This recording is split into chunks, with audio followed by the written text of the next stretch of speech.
Hi all, 30 ದಿನದ ಚಾಲೆಂಜಲ್ಲಿ ಇದು 17ನೇ ದಿನ ಆಗಿರುತ್ತೆ. ನಾನು ಇವತ್ತೊಂದು ಚಿಕ್ಕದಾಗಿ ನನ್ನ ಒಂದು ಅನುಭವನ ನಿಮ್ಮ ಜೊತೆ ಶೇರ್ ಮಾಡ್ಕೋಬೇಕು ಅಂತ ಅನ್ಕೋತಾ ಇದ್ದೀನಿ.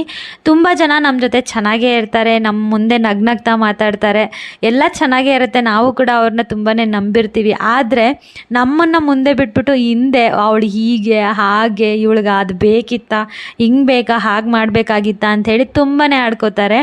ಅಂಥವ್ರ ಹತ್ರ ನಾವು ತುಂಬಾ ಹುಷಾರಾಗಿರಬೇಕು. ಯಾರನ್ನೇ ಆಗಲಿ ನಾವು ಅಷ್ಟು ನಂಬಕ್ಕೆ ಹೋಗ್ಬಾರ್ದು, ಯಾವುದೇ ಒಂದು ವಿಷಯದಲ್ಲಾಗಲಿ. ಇನ್ನೊಂದು, ಅವ್ರು ಮಾತಾಡಿರೋ ವಿಷಯಗಳನ್ನ ಕೂಡ ನಾವು ತಲೆಗೆ ಹಾಕ್ಕೊಂಡು ತಲೆ ಕೆಡಿಸ್ಕೋಬಾರ್ದು. ಯಾಕಂತಂದರೆ ಅವ್ರಿಗೆ ಮಾತಾಡೋಕ್ಕೆ ಟೈಮ್ ಇರುತ್ತೇನೆ, ನಮಗಿರೋದಿಲ್ಲ. ನಾವು ಆ ವಿಷಯಗಳಿಗೆ ತಲೆ ಕೆಡಿಸ್ಕೊಂಡ್ರೆ ನಮ್ಮ ಕೆಲಸನ ನಾವೇ ಹಾಳು ಮಾಡ್ಕೊಂಡಂಗೆ ಅಂತ ಹೇಳ್ತೀನಿ. ನಿಮ್ಮಲ್ಲಿರೋ ಅಂಥ ನಂಬಿಕೆನ ಯಾವತ್ತೂ ಕೈ ಬಿಡಬೇಡಿ. ನಿಮಗೇನು ಗೊತ್ತೋ ಅದನ್ನು ನೀವು ನಿಷ್ಠೆಯಿಂದ ಮಾಡ್ಕೊಂಡು ಹೋದರೆ ಮಾತ್ರ ಈ ಸೊಸೈಟಿಯಲ್ಲಿ ನಾವು ಸಕ್ಸಸ್ ಆಗೋಕ್ಕೆ ಸಾಧ್ಯ. ಎಲ್ಲರೂ ಚೆನ್ನಾಗಿರಿ ಅಂತ ಹೇಳ್ತಾ ಇವತ್ತಿನ ಡೇ ತುಂಬಾ ಚೆನ್ನಾಗಿತ್ತು. ನಿಮಗೂ ಕೂಡ ದಿನ ಒಳ್ಳೆಯದಾಗಲಿ ಅಂತ ಹೇಳ್ತಾ ಇವತ್ತಿನ ವಿಡಿಯೋನ ಮುಗಿಸ್ತಾ ಇದ್ದೀನಿ guys. Thank you all, bye.